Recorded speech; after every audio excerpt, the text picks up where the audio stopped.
Bienvenidos de nuevo. Vamos a comenzar nuestro estudio. Abre tu librito, la página número 1, a la sección donde dice la prioridad del pan. Y lee de esta manera. Bueno, vamos a empezar la lección 5. Hasta ahora en el estudio grupal de la Iglesia de Jesús hemos aprendido sobre el fundamento, el poder, la enseñanza y la comunidad, o es la Santa Cena. Esta lección de hoy trata sobre la tercera de las 4 prioridades de la Iglesia de Hechos capítulo 2, que simplemente hemos llamado el pan. La palabra pan se ha utilizado como término general para alimentos o provisiones durante miles de años, y eso fue, por supuesto, de cierto para las personas en los tiempos del Nuevo Testamento. Por ejemplo, Jesús dijo: no solo de pan vivirá el hombre. Nos enseñó a orar: danos hoy nuestro pan de cada día. La provisión fue una lucha para muchos judíos en aquellos días, pero fue una lucha significativa en la iglesia de Hechos 2. Junto con la severa persecución y el crecimiento acelerado, tuvieron muchos creyentes migrantes a partir del día del Pentecostés. Aunque conseguir empleo en Jerusalén era difícil, para ellos se quedaban porque este era el único lugar para aprender de los 12 apóstoles. Con esto en mente, leamos Hechos capítulo 2, verso 44 al 47 y observemos cuántas necesidades prácticas estaban siendo satisfechas generosamente por los primeros miembros de la iglesia. Dice así: todos los que habían creído estaban juntos y tenían en común todas las cosas, y vendían sus propiedades y sus bienes, y los repartían a todos según la necesidad de cada uno. Y perseverando unánimes cada día en el templo y partiendo el pan en las casas, comían juntos con alegría y sencillez de corazón, alabando a Dios y teniendo favor con todo el pueblo. Y el Señor añadía cada día a la iglesia los que habían de ser salvos. Dado que el pan era el alimento más común en la antigüedad, pan de descanso era un término utilizado para compartir una comida normal con alguien. Sin embargo, en el Nuevo Testamento, los términos partir el pan, partiendo el pan o partimiento del pan no se utilizan en referencia a una comida normal. En cambio, estos términos describen una práctica particular que era exclusiva de los creyentes en Jesús. Revisemos Hechos 2:42. Una vez más, el versículo que enumera las 4 prioridades de la iglesia de Hechos 2. Y perseveraban en la doctrina de los apóstoles, en la comunión unos con otros, en el partimiento del pan y en las oraciones. Al igual que con las otras 3 prioridades de la iglesia primitiva, el uso del artículo definido el antes del partimiento del pan nos dice que los miembros de la iglesia de Hechos 2 se dedicaron a una práctica específica de partir el pan, una práctica que continúa hasta el día de hoy. Se conoce comúnmente como la comunión. Entonces en 1 Corintios 10:16 es titulada la Cena del Señor, 1 Corintios 11:20, y la Eucaristía, que significa acción de gracias. Aunque la Cena del Señor se practicaba típicamente durante una comida regular, el término partir el pan se refería específicamente a la porción de la Cena del Señor.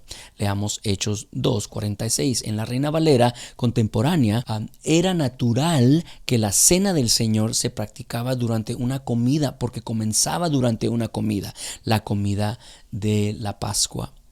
La próxima sección lee el preludio profético. La cena de Pascua fue el preludio profético de la cena del Señor. En Éxodo 12, justo antes de que Dios ejecutara la 10ª y última plaga en Egipto, la muerte del primogénito, ordenó a cada familia de los hijos de Israel que tomara un cordero sin mancha, lo matara, drenara toda su sangre y untara parte de la sangre afuera de los 2 postes y sobre la puerta. Al hacer esto, el ángel destructor que vendría más tarde esa noche con la última plaga vería la sangre del cordero sin mancha y no entraría en esa casa, sino que pasaría por encima de ella. Una vez que la sangre estaba en su lugar, Dios ordenó que asaran y comieran la carne del cordero rápidamente, estando completamente vestidos y preparados para salir de Egipto. Y eso es exactamente lo que pasó. Dios no solo los protegió del destructor, sino que también los libró de la esclavitud. Dios les ordenó que celebraran la Pascua ese mismo día, cada año con una comida conmemorativa. Próximo segmento dice el cumplimiento profético. La diferencia de los días del calendario secular que comienzan oficialmente a medianoche, un nuevo día en el calendario judío comienza al atardecer, una noche cuando acaba de comenzar la fiesta de Pascua en Jerusalén. Jesús se sentó con sus discípulos a comer la cena de Pascua. Todas las personas en la mesa entendían que el propósito de esta comida era recordar lo que había sucedido más de 1000 años antes, pero lo que estaban a punto de aprender esa noche era que la comida de Pascua también se dio a su pueblo como una promesa profética de una liberación aún por venir. Todavía necesitaban la liberación de la plaga de la muerte espiritual, la esclavitud del pecado y el juicio eterno. La pregunta es, ¿por qué todavía necesitaban la liberación? Leamos Hebreos capítulo 10, verso 4. Porque la sangre de los toros y de los machos cabríos no puede quitar los pecados. Verás, los corderos que estaban sacrificando no podían pagar por sus pecados. La comida de Pascua incluía un cordero impecable para recordarles que necesitaban la sangre de un ser humano completamente inocente y de uno que estuviera dispuesto a permitir que su sangre fuera derramada por los pecados de los demás.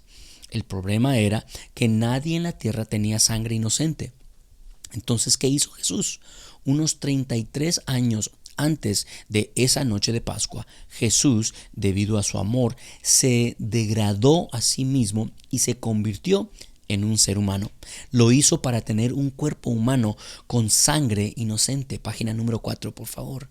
Jesús comió con sus discípulos esa noche, sabiendo que los corderos de la Pascua no comenzarían a ser matados hasta la tarde siguiente, alrededor de las 3 de la tarde, todavía en la Pascua. Fue entonces cuando todos los demás en Jerusalén celebrarían esta fiesta. Jesús tuvo que observarlo la noche anterior porque tenía un compromiso previo durante las horas de luz del día de la Pascua para cumplir la promesa profética al ser matado, entregado como el tan esperado e impecable Cordero de Pascua humano. Esta iba a ser la Pascua de todas las Pascuas. La pregunta es, ¿por qué? Porque Jesús no solo cumpliría la promesa profética de liberación para el pueblo de Israel, sino que también la cumpliría para toda la raza humana. Juan el Bautista predijo eso en Juan 1:29, cuando miró a Jesús y dijo: «He aquí el Cordero de Dios que quita el pecado del mundo». Y el apóstol Pablo dijo en 1 Corintios 5:7, Cristo, nuestro Cordero de Pascua, ha sido sacrificado. Jesús era de hecho impecable. Nació de una virgen y por lo tanto el pecado de la humanidad no pasó a él, por lo que nació impecable. Como hombre, resistió toda tentación de pecar, por lo que permaneció impecable, y luego que fue acusado en múltiples juicios, pero declarado inocente, por lo que fue declarado inmaculado. No había absolutamente ninguna razón para que mataran a Jesús. Por otro lado, tú y yo nacimos con el pecado de la humanidad, así que nacimos pecadores. Seguimos pecando a lo largo de nuestras vidas, incluso después de aprender el bien del mal, por lo que seguimos siendo pecaminosos. Pero cuando llegó la palabra de Dios, la verdad expuso nuestro pecado, por lo que fuimos declarados pecadores. Hay muchas razones por las que deberíamos ser castigados por nuestros pecados y separados de Dios en un lugar eterno de tormento llamado infierno. Pero algo ocurrió en ese día especial de Pascua. Al que no conoció pecado, por nosotros lo hizo pecado, para que nosotros fuésemos hechos justicia de Dios en Él. Así lee 2 Corintios 5:21. Y afortunadamente eso justificaba una nueva comida de celebración. Leamos Mateo 26 en adelante. Y mientras comían, tomó Jesús el pan y bendijo y lo partió y dio a sus discípulos y dijo: tomad, comed, esto es mi cuerpo. Y tomando la copa y habiendo dado gracias, les dio diciendo: bebed de ella todos, porque esto es mi sangre del nuevo pacto, que por muchos es derramado para remisión de los pecados. Y os digo que desde ahora no beberé más de este fruto de la vid hasta aquel día en que lo beba nuevo con vosotros en el reino de mi Padre. La próxima sección lee comida sencilla, mensajes profundos. Aunque los mensajes transmitidos por esta comida son profundos e impactantes, la comida en sí es asombradamente simple. La comunión, la cena del Señor, consta de solo dos elementos: el pan y lo que Jesús llamó el fruto de la vid. Repasemos lo que Jesús hizo y dijo: y mientras comían, tomó Jesús el pan y bendijo y lo partió y dio a sus discípulos y dijo: tomad, comed, esto es mi cuerpo. Ese es el versículo 26. Curiosamente, el Espíritu Santo no inspiró a ninguno de los autores de las Escrituras a mencionar qué tipo de pan usó Jesús, ni qué tipo se debe usar. Esto nos dice que el tipo de pan que usamos no es tan importante como lo que simboliza el pan. Lo que sí parece importante es que Jesús comenzó la conversación con un pan intacto, un pan entero. Las palabras que Jesús usó para bendecir el pan también están ausentes de las Escrituras. Esto nos dice que las palabras de bendición no son tan importantes como las palabras que Él dijo sobre el pan. Jesús partió el pan mientras observaban. Aquí es donde viene el término el partimiento del pan. Esto iba a simbolizar lo que pronto le pasaría al cuerpo físico de Jesús. Sería traspasado y matado como un cordero de Pascua. A medida que el pan se dividía en pedazos, los discípulos vieron una demostración de cómo el cuerpo físico de Jesús sería quebrantado y luego se convertiría en un cuerpo espiritual dividido en muchas partes. Como la carne del cordero de Pascua, Jesús les ordenó que comieran el pan. Una cosa es sostener un trozo del pan en la mano, pero otra cosa es comerlo. Si el pan representa realmente el cuerpo físico de Jesús, entonces ¿comerlo representa canibalismo? No. Comer el pan conlleva tres verdades significativas. Primero, a medida que un pedazo del cuerpo de Jesús entra en nosotros, recibimos lo que su cuerpo quebrantado pagó, como la sanidad, la integridad, la restauración, la protección. En segundo lugar, con el pedazo de su cuerpo ahora en nosotros, entendemos que ahora somos un pedazo o una parte de su cuerpo. En tercer lugar, dado que esta es una comida de pacto, estamos aceptando los términos del nuevo pacto. Tomó una copa y habiendo dado gracias, se la dio diciendo: esta es mi sangre, que es derramada por muchos para perdón de pecados, dice el versículo 27. Así como Jesús comenzó con una barra entera de pan, así ahora comienza con una sola copa. Esta copa representa un cuerpo humano que contenía toda la sangre inocente del mundo. Una vez más, las palabras que Jesús usó para dar gracias están ausentes, lo que nos dice que no son tan importantes como las palabras que dijo sobre la copa y su contenido. Así como se derramó la sangre del Cordero Inmaculado de la Pascua, Jesús dijo que su sangre sería derramada, sería crucificado alrededor de las 9 de la mañana siguiente y colgaría en la cruz durante 6 horas mientras sangraba. Mientras Jesús sostenía la copa, quería asegurarse de que todos entendían por qué permitiría que eso sucediera. Dijo: mi sangre está siendo derramada por muchos para el perdón de los pecados. Porque esta es mi sangre del pacto, dice versículo 28. Marcos, Lucas y Pablo registran esta frase como nuevo pacto. Jesús estaba diciendo claramente que mientras pagaba por los pecados del mundo, también estaba jurando con sangre para mantener un nuevo pacto con nuevas promesas a los que le siguen. Jesús quería que recordáramos su compromiso con este pacto.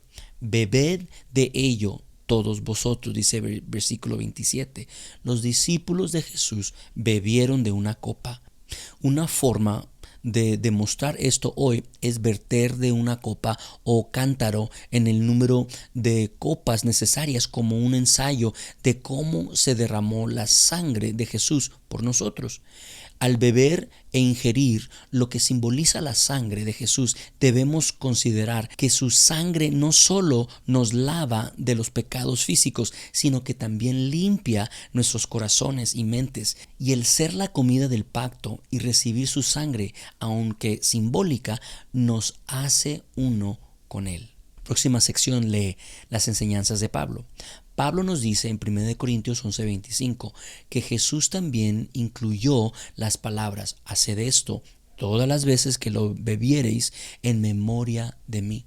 Así que Jesús quiere que recibamos la comunión a menudo. Las cartas de Pablo nos enseñan mucho sobre cómo se debe practicar el partimiento del pan y por qué es tan significativo cuando se practica correctamente. En 1 Corintios 10, Pablo comparte una visión que revela una verdad sobre esta práctica que a veces se pasa por alto. Leamos 1 Corintios 10:16. La copa de bendición que bendecimos, ¿no es la comunión de la sangre de Cristo? ¿El pan que partimos no es la comunión del cuerpo de Cristo? Son las preguntas. Pablo le dijo a la iglesia de Corintio que la cena del Señor no es solo para recordar cómo Jesús vivió y murió sacrificalmente por nosotros, sino también que ahora somos participantes de esa comunión, koinonía. Luego, en el siguiente capítulo, Pablo explicó que su enfoque actual era inaceptable porque eran egoístas y no se amaban ni se cuidaban mutuamente. No estaban reconociendo que el cuerpo de Jesús era ahora la gente sentada a su alrededor, por lo que estaban maltratando a Jesús por la forma, escuchen, que trataban a otros creyentes. Les advirtió que si no se juzgaban a sí mismos y cambiaban sus costumbres, su práctica de la comunión traería culpa y juicio sobre ellos en lugar de perdón, bendición, sanidad y liberación. La próxima sección lee la cena del Señor en los hogares. Algunas personas piensan que la comunión, la Santa Cena, solo debe observarse en el edificio de una iglesia, pero la Biblia no da tales instrucciones. De hecho, Jesús instituyó la comunión en una casa y la iglesia primitiva la practicó en los hogares. Y practicar o celebrar el partimiento del pan de la manera en que lo hizo Jesús es mucho más fácil de hacer en un hogar con un grupo más pequeño de personas. La pregunta es, ¿no te encantaría haber estado en una de las casas de la iglesia de Hechos 2 cuando partieron el pan? Puede que hayas experimentado algo parecido a esto. Veamos un ejemplo. Página número 8 dice: la casa era mucho más pequeña de lo que esperabas, pero estaba bien organizada. Los niños mayores se estaban alistando un poco y la madre estaba preparando algo de comer y olía muy rico. Ella cantaba un pequeño coro mientras trabajaba y las palabras sonaban exactamente como el Salmo 23. Él prepara mesa delante de mí. Él unge mi cabeza, mi copa está rebosando. Y sigues notando que mientras cantaba añadía la palabra Yeshua aquí y allá. Yeshua, la pronunciación hebrea del nombre Jesús. No parecía estar preparando nada elegante, solo una comida sencilla para la familia. Y luego otras personas comenzaron a llegar y las voces comenzaron a sonar más fuertes con saludos y risas. También tenían platos de comida y y los ponían sobre la mesa con mucha familiaridad, como si lo hubieran hecho miles de veces. Te das cuenta de que una señora que entró le faltaba una correa en una de sus sandalias, lo que se le dificultaba caminar en ellas, pero tenía una gran sonrisa en la cara y también había traído un plato de comida. Ahora había varias conversaciones a la vez. Las damas estaban hablando cerca del horno, acerca de alguien que había sido sanado ese día. Los hombres estaban junto a la mesa conversando con un compañero de trabajo que había sido bautizado esa mañana, y los niños estaban escuchando a unos de los jóvenes contar cómo otra familia creyente vendió una de sus cabras lecheras y trajo el dinero a su padre para que pudiera reemplazar una herramienta que se había roto. Entonces, justo antes de sentarse a comer, entró un hombre que hablaba un idioma diferente. Obviamente tenía un trabajo duro porque parecía agotado y todavía estaba bastante polvoriente. Inmediatamente el padre de la casa lo abrazó y le pidió que se sentara. Luego, arrodillándose frente a él, le quitó las sandalias al hombre y le lavó los pies. No había suficiente espacio en la mesa para todos, así que los niños y un par de los adultos más jóvenes se sentaron en el suelo, pero cerca. Luego, después de dar gracias a Dios, todos comenzaron a pasarse la comida unos a otros y reanudar sus conversaciones. Hablaron de las historias que los apóstoles contaron sobre Jesús, cómo necesitaban orar para que llegara lluvia para los granjeros, sobre la comida que estaban comiendo y cómo alguien preparaba su comida con una especie diferente de lo normal, pero nadie se quejó.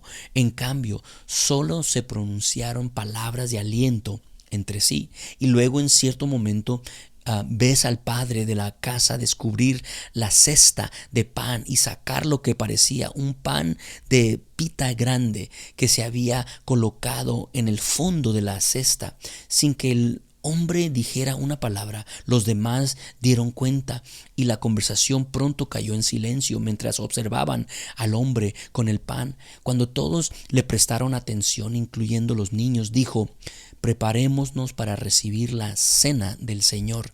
Y ahí es cuando notas que todos se inclinan ante Dios y oran. Entonces el hombre levantó los ojos hacia el cielo y bendijo el pan. Y mirando alrededor de la habitación dijo: la noche en que fue entregado, Jesús tomó pan y dijo: este es mi cuerpo, que por vosotros es partido. El hombre no tenía guión, pero entendía claramente lo que decía. Luego, mientras todos observaban, comenzó a partir trozos de pan y a entregar uno a cada persona, diciendo cada vez: el cuerpo de nuestro Señor Jesús. Luego, en cierto momento, te mira, te da un trozo de pan y dice: el cuerpo de nuestro Señor Jesús. Cuando todos fueron servidos, comienzan a comer y a compartir uno por uno, lo agradecidos que están por Jesús, por el Espíritu Santo, por los unos, por los otros y el cuerpo de Cristo. A medida que masticas el pan y comienzas a ingerirlo, te das cuenta de que el cuerpo de Jesús realmente se partió por ti y que realmente eres parte de Él. Y luego tienes otro pensamiento: el cuerpo de Jesús está sentado a tu alrededor en forma de esta gente humilde.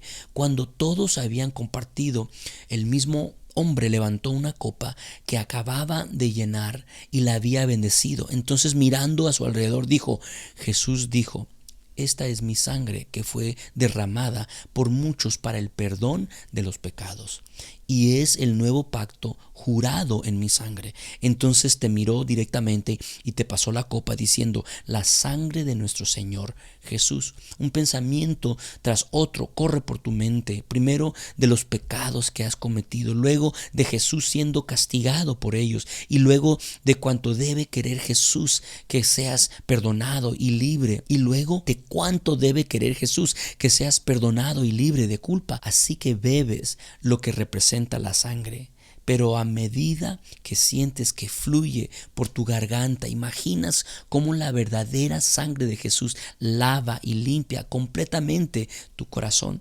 Luego entregas la copa a la persona a tu derecha y dices: la sangre de nuestro Señor Jesús. La habitación se está llenando ahora de alabanzas a Dios Padre y al Señor Jesús. La gente le está dando las gracias por el perdón, la misericordia, la sanidad, la provisión, la protección, la restauración y su amor inquebrantable. Y luego, mientras todavía se pasaba la copa, la señora que tenía las sandalias rotas levanta las manos y comienza a cantar palabras del Salmo 118. Oh, da gracias al Señor, porque Él es bueno, porque su misericordia permanece para siempre. Que Israel diga ahora, su misericordia permanece para siempre. Que los que temen al Señor digan ahora, su misericordia permanece para siempre. Invoque al Señor con angustia. El Señor me respondió. El Señor está de mi lado. No temeré. Tan pronto como ella empezó a cantar, otros comenzaron a unirse, levantando las manos y cantando con alegría. Después de cantarlo un par de veces, empieza a orar. Oran por los creyentes que conocían que ahora estaban en prisión por proclamar a Jesús y por sus familias. Oran por los apóstoles, oran por sus propias familias, oran por nuevos discípulos, oran por la lluvia y luego oran y profetizan unos sobre otros y luego sobre ellos. Estaba claro que nadie estaba tratando de quedar bien, sino solamente querían orar y hablar las cosas que el Espíritu Santo les dio. Y ahí es cuando te das cuenta, más que nunca, de cómo Jesús te había rodeado de sí mismo, de su propio cuerpo, y de cómo te estaba fortaleciendo a ti y a todos por el poder del Espíritu Santo a través de su cuerpo.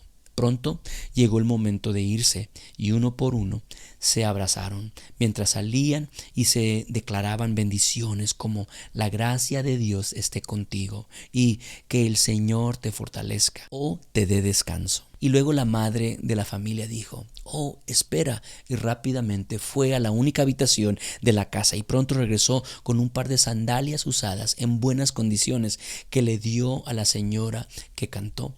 Las dos se abrazaron en silencio durante un breve momento. Luego se sonrieron con lágrimas. La mujer asintió y se fue sin decir una palabra. Y ahí es cuando piensas, ¿cómo podría suceder esto? No hay escenario, ni sistema de sonido, ni luces, ni pantallas, ni el edificio de la iglesia, ni líderes profesionales de la iglesia. Y sin embargo, es posible que hayas experimentado la reunión de la iglesia más significativa de tu vida. Entonces, en tu corazón, escuchas al Espíritu Santo decir, bienvenido a la iglesia de Jesús. La próxima sección lee, ¿por qué partir el pan? Muchas personas no se dan cuenta de que Jesús llevó a cabo el partimiento del pan por segunda vez el mismo día en que resucitó de entre los muertos. Sucedió en un pueblo llamado Emaús. Lucas 24:30 al 31 dice, luego, estando con ellos a la mesa, tomó el pan, lo bendijo, lo partió y se lo dio. Verso 31, entonces se les abrieron los ojos. Estos discípulos habían caminado con Jesús durante unas 3 horas, pero nunca lo reconocieron. Sus ojos estaban obstruidos. Pero en el momento en que Jesús partió el pan, se les abrieron los ojos, y por eso Jesús nos está enseñando. Muchos de nosotros hemos estado caminando con Jesús durante años con los ojos obstruidos. Jesús quiere abrir los ojos de nuestros corazones una y otra vez al partir el pan. Ahora, antes de cerrar y recibir la cena del Señor, nosotros mismos discutamos algunas preguntas sobre lo que estudiamos en esta sección. Ahora lo regreso ahí al líder de este grupo pequeño. Dios los bendiga.